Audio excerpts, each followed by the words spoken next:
Semoga beliau dimuliakan, semoga dijaga, dan semoga menjadi berkah untuk Indonesia.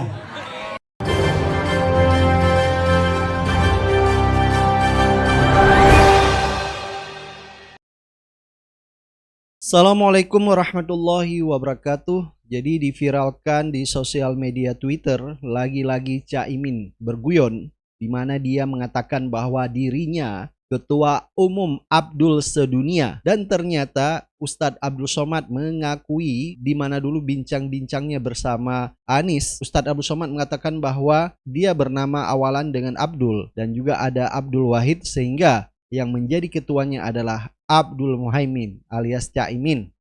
Betul, saya sangat bersyukur dan berterima kasih kepada Ustadz Uwas yang merupakan anggota saya. Pak Uwas itu anggota saya, karena saya adalah Ketua Umum Abdul Sedunia. Kami ini anggota dari Asosiasi Abdul Internasional. Ada Abdul Somad, ada Abdul Wahid, dan tentu aja ketuanya Abdul Muhaimin.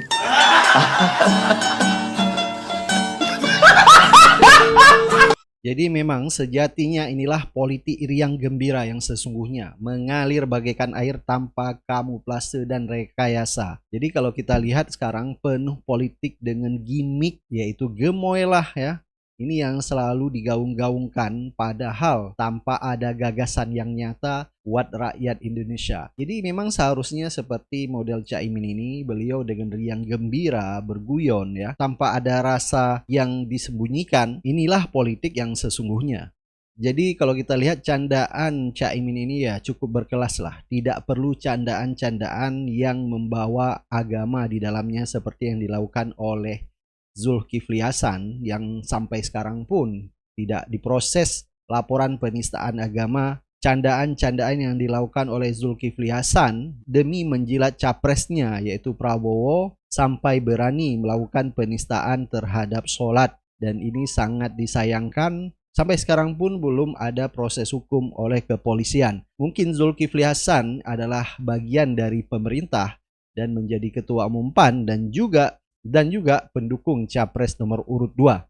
Walaupun Zulkifli Hasan ini dekat dengan Ustadz Adi Hidayat, tetapi arah politik Ustadz Adi Hidayat sudah sangat jelas bahwa Ustadz Adi Hidayat yaitu mendukung capres nomor urut 1 yaitu Anies Baswedan dan Caimin atau Amin. Nah, ini juga dibuktikan dengan diviralkannya lagi video di mana Ustadz Adi Hidayat mendoakan Anies Baswedan menjadi berkah untuk Indonesia. Artinya jelas bahwa kode Ustadz Adi Hidayat mendukung Anies Baswedan, walaupun Ustadz Adi Hidayat tidak segamblang dengan Ustadz Abdul Somad.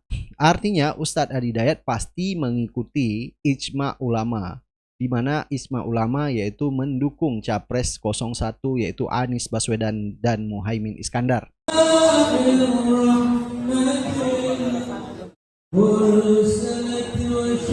Kita tunggu-tunggu cukup lama dan telah memberikan sambutan untuk kita. Mohon berkenan untuk berdiri dan menghadap kepada kita semua, Bapak Dr. Anies Rashid Baswedan. Berikan tepuk tangan.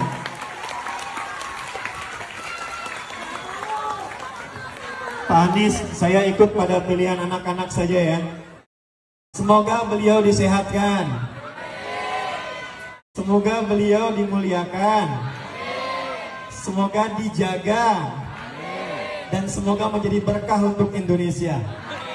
Karena Ustadz Adi Hidayat juga menjalin persahabatan dengan Anies Baswedan bukan baru-baru saja dan cukup lama, dan sudah cukup lama. Itu juga dengan Ustadz Abdul Somad sudah menjalin hubungan dengan Anies Baswedan begitu cukup lama. Jadi tidak perlu dipertanyakan lagi kenapa seperti Ustadz Abdul Somad memberi dukungan kepada Anies. Begitu juga dengan Ustadz Adi Hidayat. Walaupun Ustadz Adi Hidayat di sini tidak memperjelas secara gamblang memberi dukungannya karena beliau mungkin menjaga hubungan dengan orang-orang yang mendukung 02. Tapi yang kita lihat ijma ulama Indonesia menetapkan kepada pasangan Amin, Anies dan Muhaimin. Dr. Anies Baswedan. Takbir. Anies, al-ins, uns juga berarti sosok yang lembut. itu tak perlu banyak ditafsirkan, karena setiap beliau bicara pasti akan tampak kelembutannya. Tapi yang penting kita ketahui, lawan kata ins dalam Al-Quran selalu dipasangkan dengan jin. Wa da'iman aqsal ins fil Quran huwa al-jin. Lidzalika dzakara bintu Syati fi kitabih anna lafdzul ins da'iman muqtarinan ma'al jin wa madhkurun fil Qur'anil Karim 18 marratan. Ya ma'syaral jinni wal ins. Wa ma khalaqtul jinna wal ins. Jadi kalau ins itu tampak, jin itu tersembunyi. Lawannya. Jadi kalau jin diciptakan memang tersembunyi, tak nampak. Jadi kalau ada jin melakukan penampakan, itu jin sedang punya masalah. Kalau ins itu lembut, maka jin itu kasar. Karena itu tidak pernah ada orang kemasukan jin jadi lembut, itu nggak ada. Permisi Ustadz, saya pengen ikut ta'lim. Kemasukan jin itu mustahil. Termasuk manusia itu pasti lembut. Jadi kalau ada manusia yang kasar, itu pasti ada masalah dalam problem hidupnya. Jadi kalau ada yang punya masalah dengan ins, itu pasti jin. Dan jika ada orang yang tidak suka dengan Pak Anies, itu boleh jadi. Saya tidak katakan itu. Takbir. Nah, begitu juga dengan Habib Rizik Syihab, di mana beliau juga mengikuti komando arahan dari hasil Ijma Ulama yang menetapkan dukungannya kepada Anies Baswedan dan Muhaimin atau disingkat dengan Amin. Sehingga yang lain tentunya juga mengikuti arahan daripada Habib Rizik Syihab. Dan ini seperti yang disampaikan oleh Habib Bahar bin Smith. 2024 siap ikut komando imam besar. 2024 siap ikut hasil, siap memenangkan dan memilih capres yang dipilih dari hasil Ijtima Ulama. Siap memenangkan. Siap memenangkan. Udah tahu siapa pilihannya? Udah tahu? Gak perlu saya sampaikan dulu. Mudah-mudahan Allah berikan kemenangan. Allah berikan kemenangan. Saya ceramah keliling terus di Indonesia. Saya akan serukan umat masyarakat untuk memilih capres yang dipilih dalam hasil Ijtima Ulama. Saya menang kalau nggak curang. Menang kalau nggak curang. Tapi ingat, wahai capres yang dipilih oleh hasil Ijtima Ulama, saya akan menyerukan kepada umat rakyat untuk memilih kalian sebagai presiden.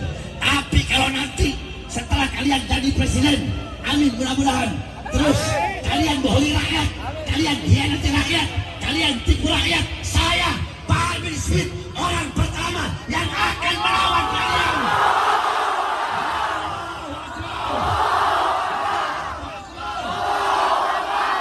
Kita juga sebagai masyarakat tentunya akan mengawasi dan mengawal jika janji-janji yang disampaikan tidak sesuai atau tidak amanah ya.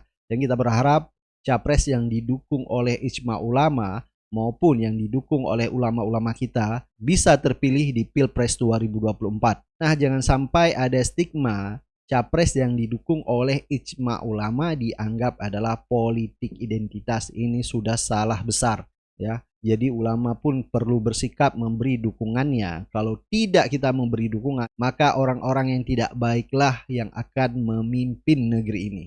Jadi kita akan menanggung akibatnya. Justru dengan kita mengikuti Ijma Ulama sudah tentu ulama memberikan pilihan terbaik kepada kita.